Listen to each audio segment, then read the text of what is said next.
Tonight, it's mourning and anguish in Morocco as over 1,300 people are killed following a massive 6.8 magnitude earthquake in Marrakesh, sending violent tremors in various regions. The president addresses world leaders at the G20 summit in India, calls for greater global collaboration to tackle rising challenges, says Nigeria is ready to play a major role within the G20. The Minister of Health and Social Welfare rolls out four-point agenda aimed at reforming Nigeria's health sector. And repentant Boko Haram fighters in Borno State plead with the federal government to empower them as part of their reintegration into the society. And on Business News tonight, 10 global ratings agency Fitch backs JP Morgan's report, says Nigeria's net forex reserves is below $33 billion. And on sports news tonight, Neymar surpasses Pele as Brazil's leading men's scorer after the star forward hit a brace in his side's 5-1 win over Bolivia. We begin tonight with the devastating 6.8 magnitude earthquake in Morocco, its deadliest in more than 6 decades. The death toll has now risen to more than 1,300 people, with vast areas laid to waste. The earthquake struck at 11 p.m. on Friday, damaging buildings in major cities and sending panicked people pouring into the streets, with many of the fatalities believed to be in remote areas. The country's Interior Ministry puts the number of injured at over 1,800 as rescue workers dig through bricks with their bare hands to reach those trapped under the rubble. Scenes of confusion as the earthquake hits Morocco's high Atlas Mountains late on Friday night. Images show damaged buildings and rubble-strewn streets. Started shaking, there's no other way. We was going backwards and forwards and everything started moving and pictures started moving, and so we just grabbed some clothes and our bags and we raced out. Lauren, one of the other people on the tour, came running, screaming to tell us, you know, intrepid people. So we all our group just came and we came out here and just hung around with everyone, with the locals. The quake struck just after 11 p.m. local time at a relatively shallow depth of 71 kilometers southeast of Marrakesh. We're getting mixed pictures. There's no official guidance coming from anywhere that we've received. We don't know what to do next. Some people are starting to make their way into the Medina and see their shops. As you've seen, there's damage everywhere. Some people are opening their businesses and trying to get on with their day. Nobody knows if there's more aftershocks coming. A lot of people slept on the streets last night, so there is a lot of garbage around from people sleeping outside, not necessarily damage, because they felt it was safer outside than inside their homes. So at the moment, we're just really unclear about what to do next. Already, more than 1,000 deaths have been recorded, and a local official says most deaths were in hard-to-reach mountain areas. This is the country's worst tremor in more than 60 years, toppling houses in remote mountain villages. Volunteers cart victims away to the hospital as rescuers search the rubble for more survivors. Meanwhile, President Bola Tinubu has sent condolences to the government and people of Morocco, saying that the heartfelt prayers and thoughts of Nigerians are with them during this difficult moment of tragedy. In a statement by his media advisor, Jurian Gilali, the president commiserated with all families who lost loved ones while wishing a full and swift recovery to those who were injured. We're still outside Nigeria, but now to multilateral matters. The president has expressed Nigeria's readiness to play a major role within the G20 and contribute to shaping a more equitable world. President Bola Tinubu, who was addressing world leaders at the 18th G20 Leaders Summit taking place in New Delhi, India, called for global unity and cooperation in tackling pressing challenges, fostering inclusiveness, and establishing a fairer world order. Our correspondent, Larry Lassisi, has more of this and the opening ceremony of the summit. It is the 18th G20 Summit taking place in New Delhi, India. Presidents of the 19 countries and the European Union, which make up the international forum, were welcomed by the Prime Minister of India, Mr. Narendra Modi.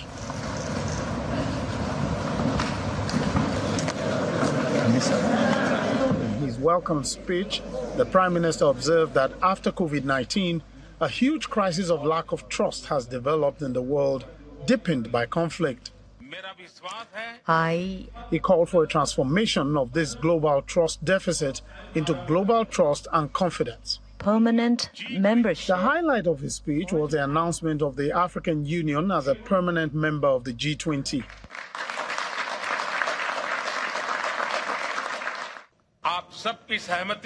With your concurrence,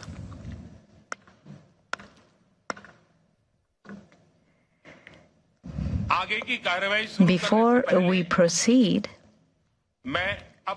I would like to invite the chair of the African Union to take his place as a permanent member of the G20.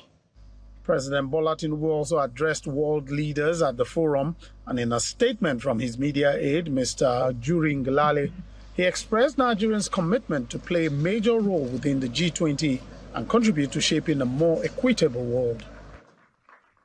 While acknowledging the vital role of the G20 in shaping a rules-based world order that promotes shared prosperity and security, President Tinubu emphasized that most of today's pressing issues are international in character and cannot be addressed without multilateral cooperation. Reflecting on the theme of the summit, One Earth, One Family, One Future, President Tinubu stressed the interconnectedness of global affairs and the need for collaborative efforts. According to the statement, he said, "I hasten to add that such rules and the global governance structures of our collective dreams must be collectively designed, collectively owned, and collectively managed. This is consistent with the true spirit of one family, mutual respect, and sustainable development." Nigeria is poised, able and willing to be a major player in this family of the G20 and in shaping a new world, without whom the family will remain incomplete. President Tinubu also welcomed the inclusion of the African Union in the G20, saying it opens opportunities for future membership of the group in a manner that reflects the collective balance of power and inclusiveness of humanity as one family. The Nigerian president urged the global north, advanced economies, and multilateral institutions to mobilize resources and direct efforts to where help is needed most in the disadvantaged global south. He said by doing so, we will be building a society anchored on the strong values of tolerance and mutual respect, where diplomacy, dialogue, and cooperation take precedence over competition, conflict, and divisions, which are based on inflexible ideologies and belief systems. This summit's goal is to strive for just and equitable growth for all people around the world in a way that is sustainable, holistic, responsible, and inclusive. Lanre Lasese, Channels Television News. Back home now to politics. The national chairman of the ruling All Progressives Congress APC, Abdullahi Ganduje, says the president's victory at the presidential election petition court is a validation of the mandate freely given to the party by Nigerians. Mr. Ganduje stated this in Sokoto State during a working visit to participate in Governor Ahmed Aliyu's celebration of 100 days in office. The APC national chairman also commended the state governor for the positive development in the state. I would like to inform you that His Excellency, the President of the Federal Republic of Nigeria, it was only yesterday that the Court of Appeal confirmed his success in the presidential election. You are fully aware that the presidential candidates of PDP and Labour Party went to the court challenging the victory of our President of the Federal Republic of Nigeria. So I want to join you with happiness and all the celebrations that are going on in the country because of this huge success. This shows that all your votes that you used to elect him, your votes have counted. A former deputy national chairman of the People's Democratic Party, Chief Bode George, has called for a dialogue between the party leadership and the FCT minister Nyesom Wike to resolve their differences and ensure peace within the party. Chief George said this in an interview with Channels Television in Lagos. Whatever it is with Wike, if he decides finally he wants to join the party, another party, good luck to him. But he's saying he's there. Let us set up a committee that will look at what actually happened. Why did it happen? What can we do to prevent? That's top-level management practice. If he leaves, good luck to him. It's personal. He joined like everybody else. He has also contributed. And if he decides to say he wants to leave, what about those who left before? I remember I was there at the convention floor when 5, 6 of them walked out of the convention during Jonathan's second term. They walked out. They went to the other side, got blue, black eye, and came back. No, simply put, if you have a house and you are a tenant, and your house is leaking, is it a better decision for you to abandon that house and go and be a tenant somewhere rather than repair your house? Which one would you prefer? So health matters. The Minister of Health and Social Welfare, Professor Ali Pate, has rolled out a 4-point blueprint which he says will transform Nigeria's health sector. The plan will focus on key areas of governance, improving population health outcomes, health security, and medical industrialization. Our correspondent Victoria Longjan reports. It's the first briefing of the Ministers of Health since the assumption of office.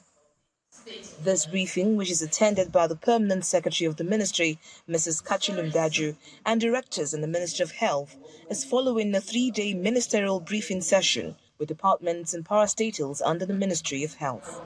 The meeting is to provide information on the realities in the health and social welfare sector and to roll out plans on how to reform the sector in line with the renewed hope agenda of the present administration. So, thank you very much for... The coordinating Minister of Health and Social Welfare, Professor Ali Pate, announces the blueprint, which he believes will review the nation's healthcare system. Will strengthen the regulatory capacity of our institutions like NAFDAC, to regulate better the quality of what gets into Nigerians, their food, their drugs, and other health professional regulatory entities that need to regulate the practice. And that is only on the federal level. We will work with the states to improve the regulatory function at the sub-national level. There have been reforms that led to the National Health Act, which have not yet been implemented. So implementing the National Health Act to its fullest would be so key, including the basic healthcare provision that put primary healthcare at the foundation of our healthcare system. He also touched on the issues of doctors living in the country and the need for more funding for the health sector. The human resources is the most important ingredient for producing health. Lifeblood of health system is people, wherever they are. So we have met with stakeholders. We said we'll work as a team. We're all health providers. There are leaders within those health provision practices. But at the end of the day, it's all of us collectively as Nigerians in a unified way that will need to work better. Those talents have to be trained, deployed, retained, and the quality of what they deliver ought to be improved. And hopefully those who have gone away can begin to find their way back home. Still maintaining the resolve for a renewed health sector, the Minister of State for Health, Dr. Tunji Alausa, wants Nigerians to expect a digitized healthcare system where proper data gathering will be validated and trusted to help deliver proper healthcare to Nigerians. As part of our digitalization of our healthcare system, we're going to roll out a national electronic medical records, where electronic medical record platform, where our primary care centers, all our tertiary hospitals will come on the same platform. Then, as we move into the future, we'll encourage each state government to use the same platform. The Minister of Health has made a couple of promises to Nigerians as regards his plans to reform the sector, from digitalization of the sector, provision of more funds for research, medical industrialization, amongst others, basically saying it won't be business as usual. But Nigerians will expect that this time, words will be matched with action to ensure implementation of these reforms to indeed improve Nigeria's health sector. From Abuja, Victoria Longchan, Channels Television News. And in part two, after the break, repentant Boko Haram fighters in Borno State plead with the federal government to empower them as part of their reintegration into the society. That's in a moment. Stay with us.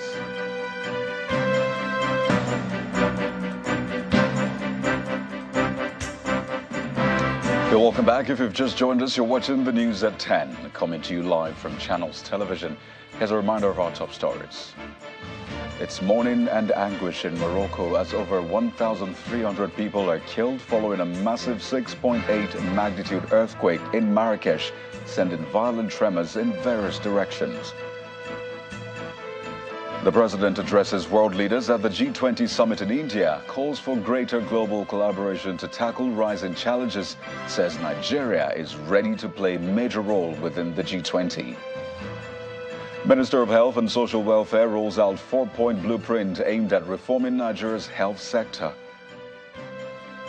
And repentant Boko Haram fighters in Borno State plead with the federal government to empower them as part of their reintegration into the society.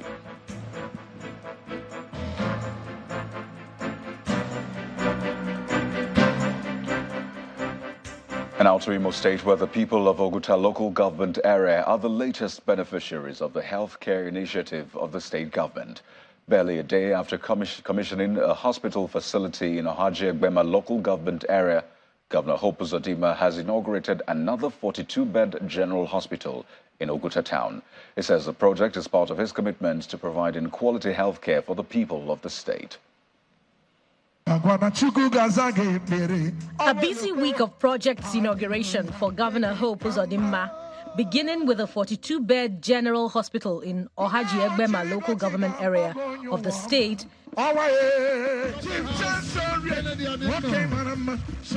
to the commissioning of another 42-bed general hospital called Arthur Zeribe General Hospital in Oguta local government, one of the 3 oil-producing local governments in the state.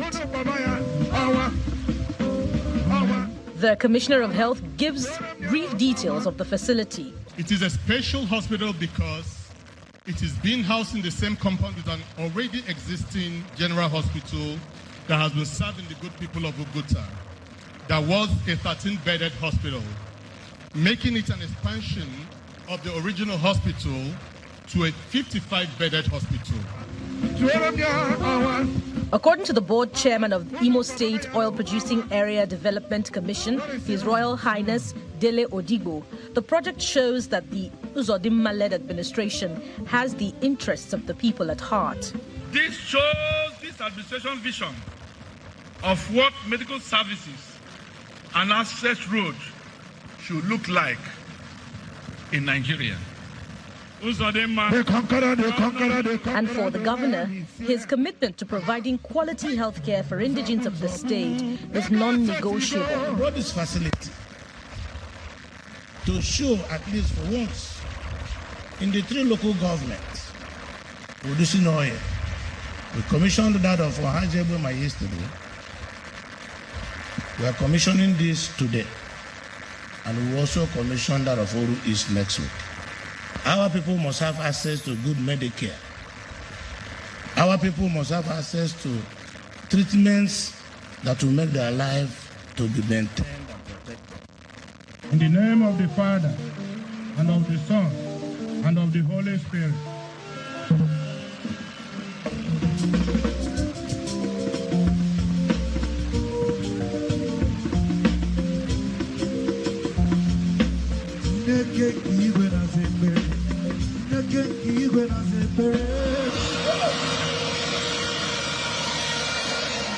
Shortly after, he moves to the Arthur Nzeribe Bridge, a 12-kilometer asphalted road rehabilitated by the current administration after over 5 decades. And of the Son, and of the Holy Spirit.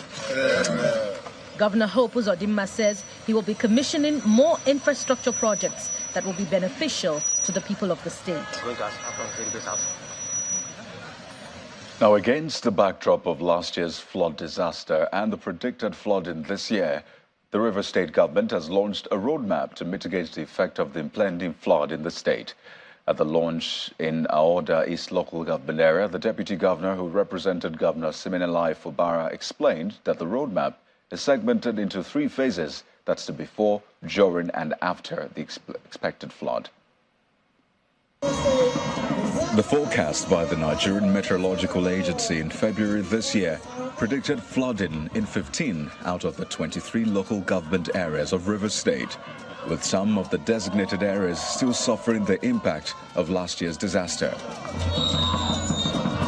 As part of efforts to mitigate the effect of the predicted floods, the state government is officially launching a roadmap. At the event, which took place in Aoda East local government area, Governor Siminalayi Fubara is represented by his deputy, Professor Ngozi Odu. That the state is fully ready and prepared, that all that happened last year will not take us and catch us unawares. We are fully prepared. If it comes, we are ready. If it doesn't come, good and well. The Chief of Staff to the Governor, who doubles as head of the Flood Management Committee, underscores the action plan of the Commission. Our roadmap, which we are launching today, has been segmented into 3 phases. The first phase, which is the pre-flood phase, is the height of what we are doing today. And as we move into the second phase, which will be the flood phase proper, and beyond that, the post-flood phase, we want to assure you that the committee will continue to work closely with you, informing you and letting you know that virtually all that is happening in the various local government areas are totally in control. The National Emergency Management Agency commends the level of preparedness, but calls for more coordination with other stakeholders. As part of the preparedness and mitigation actions, the Minister of Health is encouraged to 1, strengthen coordination mechanism with critical stakeholders like NEMA, Ministry of Agriculture, National Orientation Agency, Nigerian Red Cross for health preparedness to conduct regular evaluation of the process. In the name of God the Father, Amen. God the Son, Amen. And God the Holy Spirit. Amen. Residents seek timely distribution of relief materials. At the event, the Deputy Governor also administered the first vaccine against preventable diseases on a child to kickstart the implementation of the pre-flooding phase.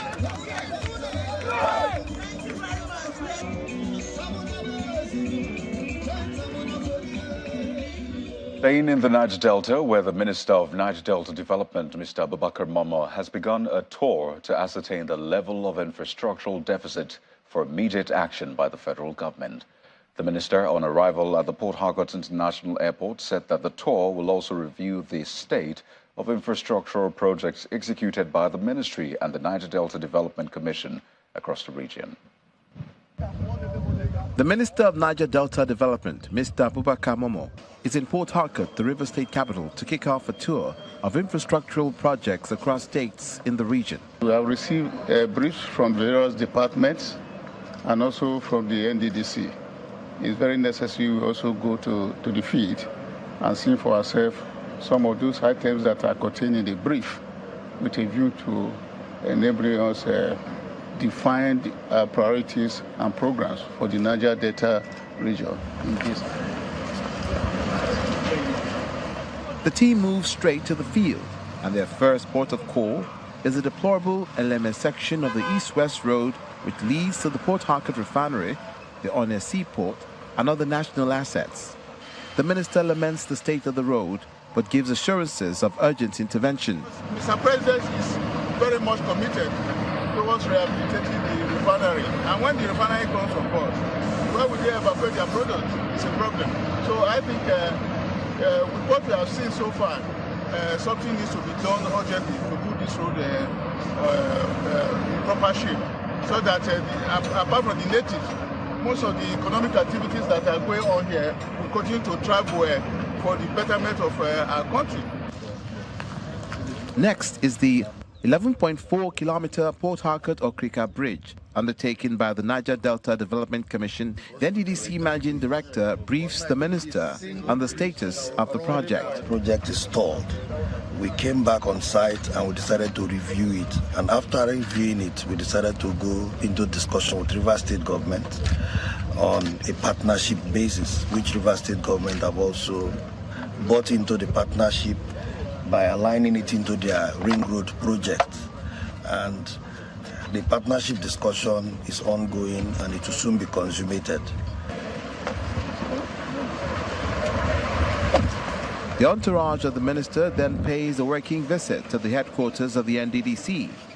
He challenges the management and staff on the task ahead. We have 8 presidential priorities, and those 8 presidential priorities ranging from ending poverty, security, food security, inclusivity, anti-corruption, and the rest of the infrastructural development. All of these are expected to be seen in any organization nationwide, and I'm sure NDDC will not be exception. The day's activity is rounded off with a courtesy visit to the State Governor, Mr. Siminalayi Fubara, at the Government House. The Minister commends the Governor for the partnership agreement with the NDDC for the completion of the Port Harcourt-Okrika Bridge, which will connect the ongoing ring projects in the state.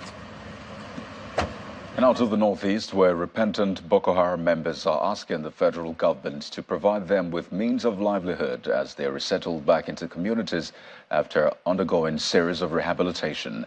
The ex-fighters made the request when the Minister of Humanitarian Affairs and Poverty Alleviation, Dr. Betta Edu, visited the Balumkutu Rehabilitation Center in Maiduguri, the Borno state capital. The center is also camping 14 rescued Chibok girls and their children. The Bulumkutu Rehabilitation Center is where rescued persons, including Chibok schoolgirls and repentant Boko Haram members, are kept for monitoring and evaluation before being reintegrated into the society. Inhabitants of the camp met with the Minister of Humanitarian Affairs and Poverty Alleviation, including 14 rescued Chibok girls and their children. She's accompanied by officials of the Borno state government. The minister is in the camp to distribute food items, including hundreds of bags of rice, corn, beans, garri, vegetable oil, condiments and seasonings, and other food items.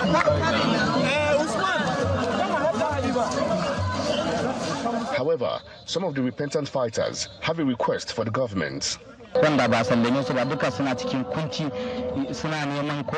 up arms because of lack of jobs or tangible source of livelihood. And as such, I will plead with the government to provide us a source of livelihood so that some of us that have genuinely surrendered will not be tempted again.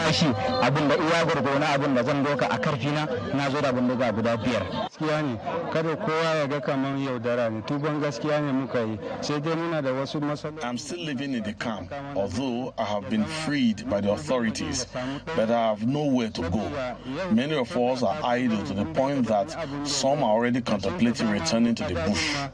I was a welder and gun repairer while in Sambisa with Boko Haram. When I surrendered, I brought 5 guns with me. The minister pledges that the federal government will not leave them alone. We don't want to have more and more camps everywhere. Furthermore, we want to provide livelihood that can put them back on the track to achieving what they truly desire as Nigerians. They should be able to live the Nigerian dream. They should be able to achieve whatsoever. If we can win the war against poverty, then definitely we will win the war against insurgents, and that's what we're out to do. The minister adds that the federal government is working to alleviate poverty amongst Nigerians with the provision of grants and soft loans, which will soon commence. Also, aviation matters. The Minister of Aviation and Aerospace Development, Mr. Festus Keyamo, has set up a task force on the relocation of commercial airlines to the new international terminal at the Murtala Mohammed International Airport, Lagos. The minister had earlier directed the relocation by October the 1st to enable repair works on the old terminal building. But due to safety concerns following the recent fire incident at the old international terminal, the Federal Airport Authority of Nigeria had to fast-track the relocation by asking the airlines to move with immediate effect. Spokesperson of the ministry, Mr. Oluseyi Odutayo, explained in a statement that the minister's decision to set up a task force comes as a result of what he describes as some hiccups being experienced in the relocation. The 5-member task force is mandated to resolve passenger concerns such as congestion, minimize discomfort by streamlining processes at both terminals, and enhance public communication through online platforms and customer service helplines. Meanwhile, the Nigerian Safety Investigation Bureau, the NSIB, says it has commenced investigation into an incident involving a United Nigeria Airlines aircraft which skidded off the runway at the Murtala Mohammed Airport in Lagos. In a statement, the Director of Public Affairs and Consumer Protection, NSIB, Mr. Tunji Oketubi, explained that there was no injury on the plane which flew into Lagos from Abuja with 51 passengers and 4 crew members on board. The NSIB is, however, soliciting information from the general public in form of pictures or video evidence to assist it in conducting a comprehensive investigation, while pledging to release the preliminary report soon. And as part of efforts to upgrade infrastructure, agriculture, and the living standard of people in the rural communities of Kaduna, the state government has flagged off the construction of roads linking 32 rural communities in Kubau and Ikara local government areas of the state. Speaking at the groundbreaking ceremony for the construction of the Anchau-Gadas-Pala Road linking the 2 local government areas, Governor Obasani says the road, when completed, will not only facilitate the movement of people, but also enable farmers to transport their agricultural produce. Governor Obasani of Kaduna State is accompanied by top government officials as he arrives at Anchau, the headquarters of Kubau local government area of the state, for the groundbreaking ceremony for the construction of the 21.7-kilometer Anchau-Gadas-Pala Road, linking rural communities in Kubau and Ikara local government areas. The idea is to open up more rural communities in the state to promote economic activities. This road is meant to provide access for our farmers to move their produce to the market. So it is really an exciting moment this day that the governor himself is doing a groundbreaking for a 22-kilometer road from Anchau through Gadas all the way to Pala. And there is a second one in the same local government from Pala to Sayasaya all the way to Ikara. All this is meant to help the farmers move their produce to the market. The 22-kilometer road is expected to be completed within a period of 18 months with the active involvement of residents of the 2 local councils in the construction work. The people of Kubau local government and the people of Ikara local government have approached us during our campaign and informed us about the importance of this very road. This road connects at least 32 villages from Anchau up to Pala. And the reason why we have decided to quickly start the construction of this road is simply because it will revitalize the economies of the rural areas, particularly those 32 villages that are within this community.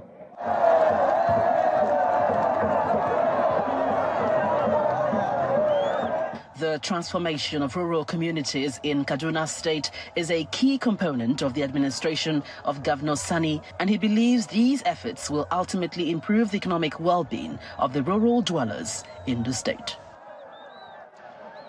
To neighboring Abuja, where the Federal Capital Territory Administration has denied reports that the FCT Minister, Mr. Nyesom Wike, plans to invite the EFCC and the ICPC to investigate the past FCT Minister, Mr. Mohammed Bello, over what's been described as certain irregularities in the award of contracts and other matters. A statement issued by the FCTA Director of Press, Mr. Anthony Ogunleye, describes the reports as entirely baseless and without any merit whatsoever. Mr. Ogunleye clarifies that during the routine inspections of various projects within the FCT, the minister merely expressed concerns and frustrations regarding irregularities observed in the procurement and execution of certain projects. The statement adds that the reports making the rounds are designed to mischievously sow discord and confusion. Now, more Nigerians have continued to leave the country for what's been described as greener pastures abroad, thereby expanding the popular Japa trend. Well, data by the Nigeria Social Cohesion Survey reveals that 7 out of 10 Nigerians are willing to relocate to other countries for various reasons, with a good number of them recording success. In this special report, our correspondent Kelly Giga examines the phenomenon of Japa. From passport offices to embassies and then international airports. They are young, educated, skillful, but desperate to leave. A vast wave of emigration is sweeping through Nigeria. Visa applicants arrive here, one of the visa centers in Lagos. More applicants bearing envelopes troop in and out of several other foreign embassies and visa centers. Some contact their agents seeking shortcuts or faster ways of completing the process, but their patience is tested as they're made to wait for many hours and sometimes the whole day without success. For some, it's a journey that begins with hope but often ends in despair. Some Nigerians dispose of their properties in distress sale, and some also borrow monies to migrate in search of greener pastures. Others are promised jobs abroad that don't exist, and in the process, many are scammed. On the flip side, it's a beehive of activities as hawkers cash in on the situation to market their products.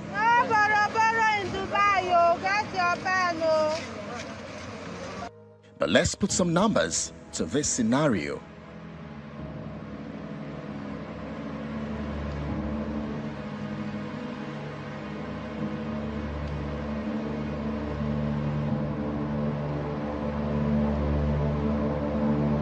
Some experts are concerned about the negative implications. Nigeria is blessed when it comes to natural and human resources. We are blessed in both ways, and it's disturbing in the fact that the best are leaving in terms of medical doctors and nurses and engineers, and a lot is just leaving the country. But it's a sentiment others disagree with. The Japa syndrome is a two-way street. What's the two-way? We tend to pay attention only to the outflux of people who are applying for school, applying for skilled hire, and relocating to other climes. Nobody is paying attention to how many people are actually returning to Nigeria. I mean, if we take a good statistics, which I would like to point out, a great number of the businesses in the private sector today that are either unicorns, startups, thriving businesses were set up by people who we classify as returnees. Nigeria continues to lose medical experts to other countries, but as doctors continue to leave, shrinking the healthcare workforce drastically below doctor to 1,000 patients. Dr. Jean Nassar, a Lebanese IVF specialist, has been practicing in the country since 2020. He wants the government to improve the quality of healthcare delivery in order to reduce the number of doctors leaving the country, as well as curb medical tourism. All the health system here need to be more, if you want, taken care of. We need more good hospitals, good centers, and we need mostly the good doctors not to leave, and good nurses also. Good nurses and good doctors should not leave Nigeria, but for them not to leave, we should offer them maybe good centers and good hospitals so they can still work here. These analysts agree that the government must take this as a challenge and make living in the country so attractive so as to discourage the massive exodus of citizens. One of the things we always advise governments to look at critically is the value that their bilateral relationships with other countries is producing for our citizens. I mean, the ease of doing business, quality of living, exchange programs, whether it's educational programs or business programs, access to exchange treaties. These things are very key to ensuring that one country can create an enabling environment, not only for our citizens, but to attract foreigners who consider that place a great place with ease of doing business. I don't think Nigerians are asking the government for too much. I think if the government can prioritize energy in terms of power, infrastructure, and Nigerians just want to see a government that is ready to invest in the people, in trying to eradicate poverty.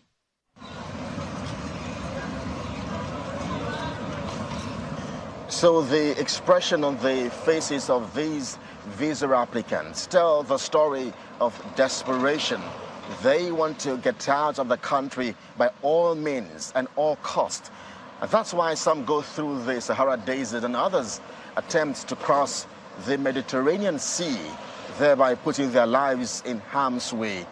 But the big question perhaps is just how green is the pasture on the other side. From the Victoria Island area here in Lagos, Kelly Egiga, Channels Television News. Well, in other stories, the Aliko Dangote Foundation has hosted members of the World Economic Forum Young Global Leaders at the Dangote Petroleum Refinery in Lagos. The engagement session with the fellows was an opportunity for them to share their success stories with their investor, Alhaji Aliko Dangote, and also talk about what the program means for them. Over 20 young enterprising Africans from across the continent converge on the boardroom of the Dangote Petroleum Refinery. They are past winners of the Aliko Dangote Fellowship for African Young Global Leaders, including some from the 2023 cohort. At this gathering in Lagos is an opportunity for the alumni to meet with the president of the Dangote Group and their investor, Alhaji Aliko Dangote, and also to understand what it means to be an Aliko Dangote Fellow. The route that we took was a very slow process, but right now you have technology, so people can make it much faster than the way that we made it. And I said that yes, with developing people like you, that is the only way that we can develop bigger Dangotes going forward. The ADF YGO Africa Fellows also speak about their journey as young global leaders and the impact the community has had on their development. Dangote is fully invested in Nigeria. While the new fellows say they're inspired by the meetup, the old fellows speak on how it has helped them make a positive impact. Nigerians are here, Somalia, Madagascar, Kenya, Uganda, incredible mix of people, and I really feel, inspired. To hear people who have blazed the trail, who have defied their odds to do amazing things. That really warms my heart. Through the Aliko Dangote Foundation Fellowship, it allows these conversations to be at the global platform. So, for instance, last year, having the opportunity to be in Davos, be at a panel, and have these conversations around how do we reimagine healthcare when we look at how the pandemic, the COVID pandemic hit us, it translated differently. Over the last couple of years, it's just been an incredible network of people who are deeply passionate about the continent, and have an incredible set of values and integrity that's just really focused on trying to make this a better place. For Alhaji Dangote, meeting with the fellows has helped them see how much impact his investment in them is making. Even myself, I now better appreciate the program. We've been doing it for 12 years, but really today is one of the longest that I've ever spent with the Aliko Dangote Fellows at Young Global Leaders. The Aliko Dangote Foundation has been partnering with the World Economic Forum on the Africa Young Global Leaders Fellows Program since 2011 to help develop Africa's next generation of leaders. Well, Ladi Williams is here with the latest business stories on the news at 10.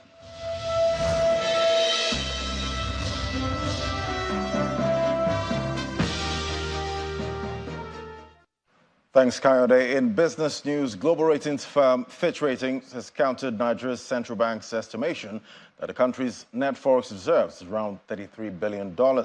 This coming barely a month after US-based financial service firm JP Morgan slammed the CBN over Nigeria's forex reserve.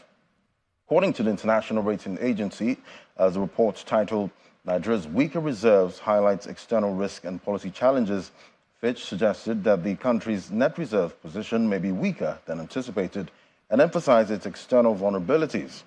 The report, which follows the recent publication of the CBN's financial statement, also estimated the financial market regulator's currency swaps with domestic banks to be between $10 and $12 billion. As of the end of last year, which is 30% of the country's gross reserves of $37 billion within the period. Meanwhile, Fitch has warned that the continued depletion of Nigeria's forex reserves portends serious danger to the country's economy as it highlights external risk and policy challenges. And talking about the domestic forex reserves, it switched back to red this week as the gross position fell by $181.45 million week on week to close at $33.39 billion as of September the 6th.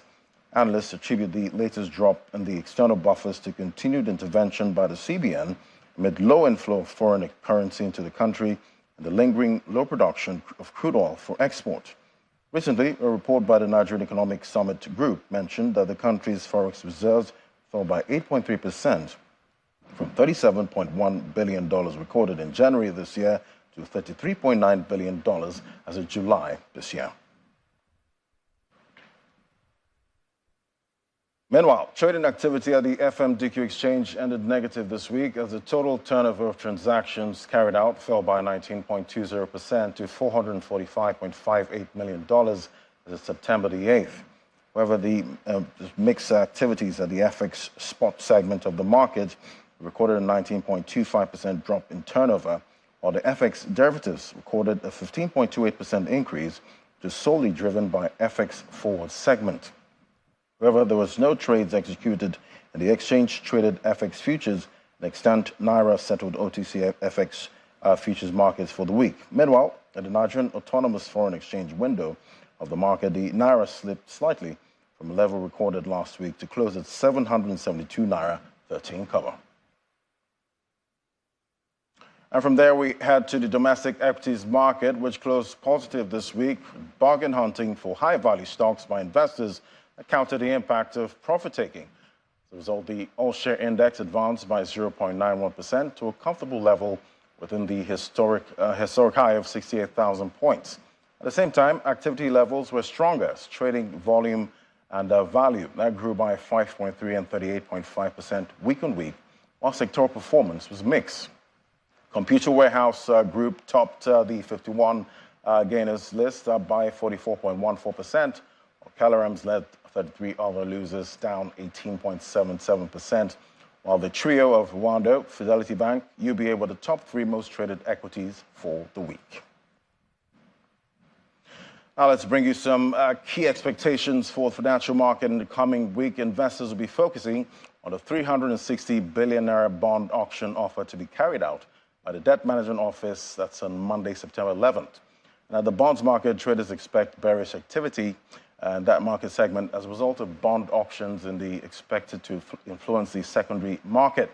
Over to the Treasury bills, we expect traders' yields in the NTB secondary segment to contract further, while second primary market auction in a week will be conducted on Wednesday, September 13th, where the CBN will roll over 152 billion naira worth of maturities.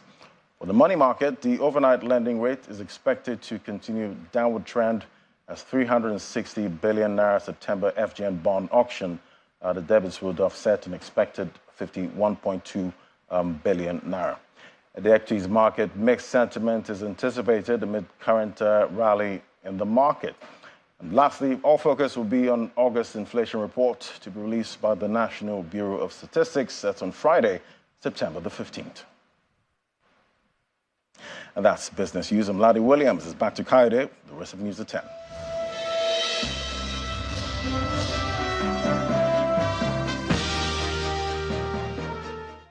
Well, thank you, Ladi. Let's switch gears now for a trip around the world of sports. Here's Victoria Longjan from our Abuja studio.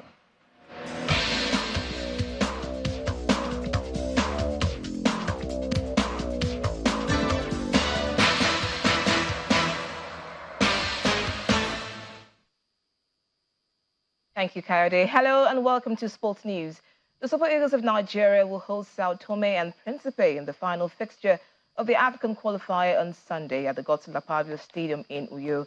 In spite of the match being a dead rubber, with the Super Eagles having already booked their place for the competition slated for Cote d'Ivoire next year, head coach Jose Pusiero called up 19 foreign-based professionals. The Portuguese tactician said he invited the players so they will be in top shape ahead of the Nations Cup and the qualification campaign for the 2026 FIFA World Cup. You need to concentrate more times the players and train them more times. For that, I'd like to start the camping no Wednesday, but Monday, or Friday. Understand?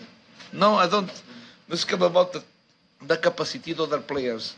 I think in the right moment, I need to concentrate the best players for prepare this match, because the responsibility, because São Tomé don't lose nothing, should come to play free with us, for prepare this match, for prepare the first match and second match, the qualification World Cup, and for prepare AFCON. And Neymar has surpassed Pelé as Brazil's male all-time top scorer with 2 goals in a 5-1 win over Bolivia. Neymar, who went into the World Cup qualifying match tied with legend Pelé on 77 goals, missed a penalty before scoring twice in the second half on his 125th appearance. Marte has scored a record 122 goals in 189 matches for Brazil's women's team. Pelé, who died in December 2022, aged 82, scored 77 goals in 92 appearances between 1957 and 1971. Meanwhile, Daniil Medvedev has been in excellent spirits as he looked ahead to facing Novak Djokovic in Sunday's. And that's it on Sports News. I am Victoria Longton. It's back to you, Kayode.